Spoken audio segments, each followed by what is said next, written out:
üçün, yəni bunlar nə edirlər? A-nı bölüblər B-yə. Bərabərdir 3-ü bölüblər 4-ə. Ondan sonra nə yazıblar? Əkov AB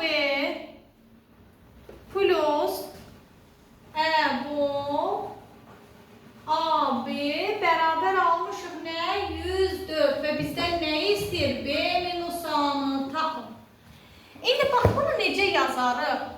Bunu bu şəkildə çarpaz yaza bilərəmmi? Bəli, çarpaz yazma ixtiyarım var da bu şəkildə. Onda A-nı vurdum 4-ə. 4A bərabərdir 3B oldu mu? Eləmi?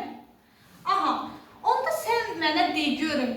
A 3B'dir. Ay sağ ol. A-nı deməli 3, B-ni də bərabər etdi 4-ə və bu x-darını da yazdı. Murad, sualın var? Yaxşı. Aha, deməli A-nı bərabər 4-a bərabər 3B-də A-nı 3x etdi. B-ni də 4x elədik. Eləmi? İndi gətirib aparıq, qoyuruq yerinə. Yazdım Fatimə. Əkov, baxacam indi. Əkov, A-nın qiyməti oldu 3x, B-nin qiyməti oldu 4x plus Əqov. Aydın olur? A-nın qiyməti 3x, B-nin qiyməti oldu 4x. Bərabər etdim neçiyə? 104-ə. Buradan x-lar ortaq vurğu mötərizə xaricə çıxarda bilərəm. Axı, eynidir. Eləmi? Əkov içəridə qaldım 3-dən 4. Üstə gəlmişsin. Əqov x-i buradan da çıxartdıq. Bir dənə, aha, buradan da x-i çıxartmışıq. Vurulsun.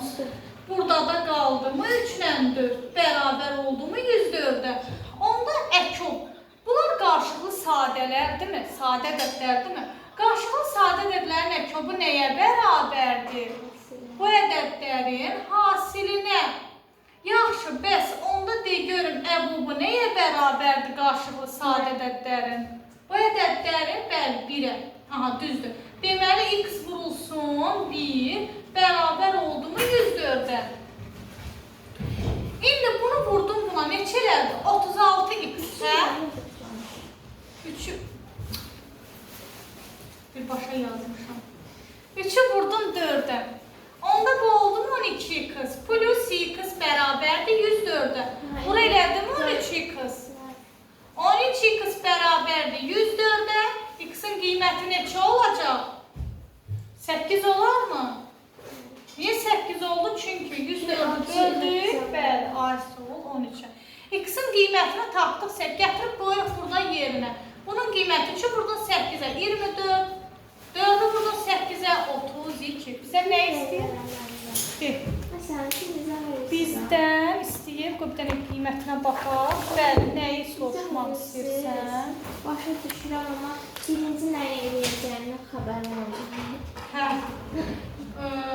Deməli, aha, buradan bizdən B-nin sahanı istəyir, eləmi? Yəni